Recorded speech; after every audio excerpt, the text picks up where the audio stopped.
your identity has changed. Even though I changed my name, I'm still the same person. Really? Are you? I believe your identity changed. Moving forward with the Dekker Team.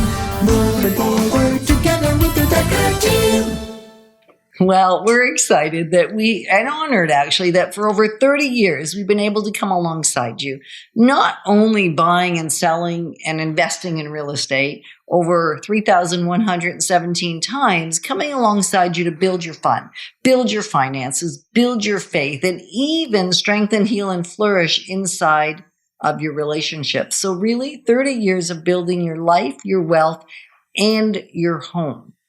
So in this segment, we're going to explore. We're going to go on an exploration of how identity changes when motive and actions align with one another. That is so cool a thought, isn't it? It is. Yeah. So we talked briefly in the last segment about how you started to exercise to alleviate the pain of leaking, the embarrassment of leaking, and then moved into, what was your motive? To be able to skip When I leave clients' houses, and they often look at me kind of weird, but it's kind of like a skip in my step. It's not like skip down their driveway for the next 10 minutes. It's just kind of a skip in my step, because I couldn't do that before. So although it's such a little thing, I couldn't do that and not risk making a mess. I wasn't willing. It's not like it happened every time, but it was a risk. Mm-hmm. And so being that able must to sit in your brain, without even knowing, right. Like, and so my identity was connected to somebody that didn't skip. And so even though it sounds like, when I said it out loud even earlier today, I went, "That's really silly. I just want to skip." But it's really just to have that freedom of movement. And when it really landed for me that my identity was changing or had changed, was I was serving at a conference.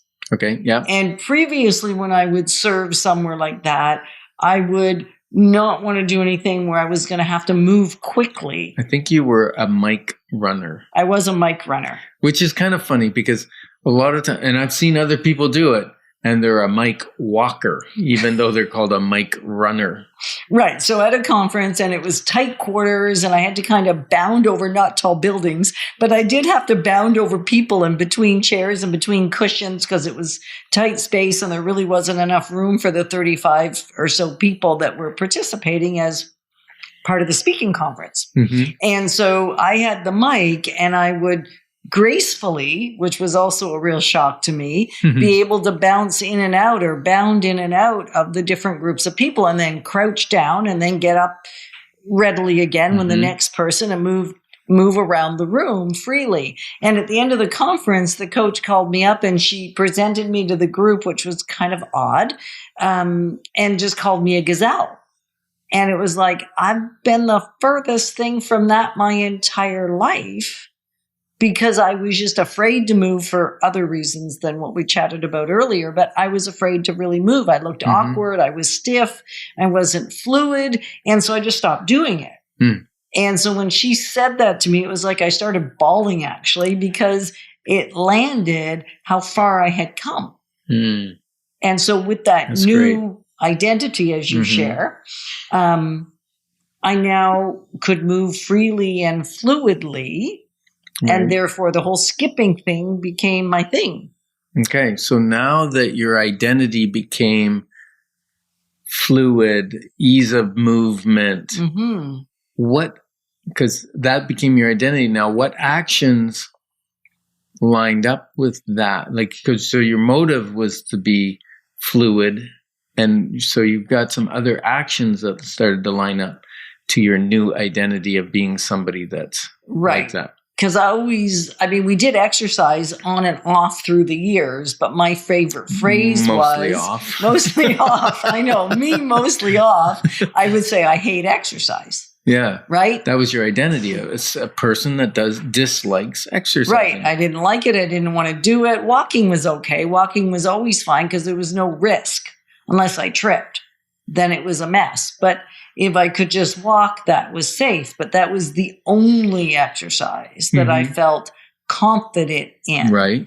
And so as I started to shift, I started doing new things. And now I actually, which kind of blew my mind, this was just a recent revelation. Ken bought me boxing gloves like 3 years ago, custom pretty pink gloves for me and blue gloves for him. Why they had to be those colors, but they just were.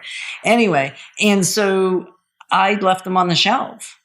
It was like, man, I don't do that. I don't move that fast. I don't have to move that fast. That sounds like a risk to me. But the reality is now I end my weightlifting and my different regimes I have with our trainer with 15 minutes or so. And if I have 15 minutes left, I want to get through the other stuff so I can get to the boxing. Because it's fun and it's fluid, I can kick right and I can make nice little snap kicks and they make nice noise. And so kickboxing as well as glove boxing. And so it's a whole shift in now I see myself, my identity as someone that moves. I'm a mover. So I don't even necessarily say I love exercise today. I really don't. So what I love is being a mover. Yeah, and I think we need to clarify that. You're not like boxing in a ring trying to knock somebody out. No, the trainer has the pads and you got to hit the pads, right? Yeah, so it's good. And so, maybe you're thinking, is there motivation? Is my motive mattering? Do I have my motive? What actions can I take to meet the life that I want? Then maybe you just want to join our 31 Life Step journey at doubledecker.life. Go on there. You can purchase it. It's an online course. You'll get videos every day for 31 days. And you can be part of the Facebook group and get support and give comments on how your different life steps are doing each day. And you can take it, you have unlimited access to it. So you can do one life step a week, one life step a month. We like to try and do one a day and then re-go through the course again. So a lot of fun. For me, I used to think my identity was I played sports to stay fit. Or to get fit. Or stay fit. Yeah. And then I started getting lots of injuries. A little broken ankle, a torn ACL, a torn meniscus in the knee,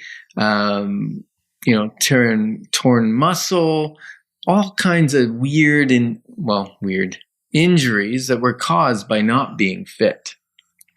So then I realized, no, I need to stay fit so I can enjoy playing sports. So I changed my identity to somebody who's fit and enjoys sports. Right. So what's your identity need to be?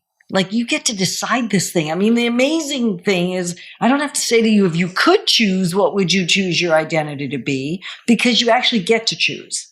So what do you choose the identity of your physicality to be? Yeah. Do you identify as a couch potato, or somebody that's active, somebody that's fit, or somebody that's athletic? Like, you get to choose and then set the motive and the actions. And what we believe is that out of your motive and actions comes your identity. And we're honored to be your advocates on this journey of building wealth through real estate and having a life exponential. Moving forward with the Dekker Team. Moving forward.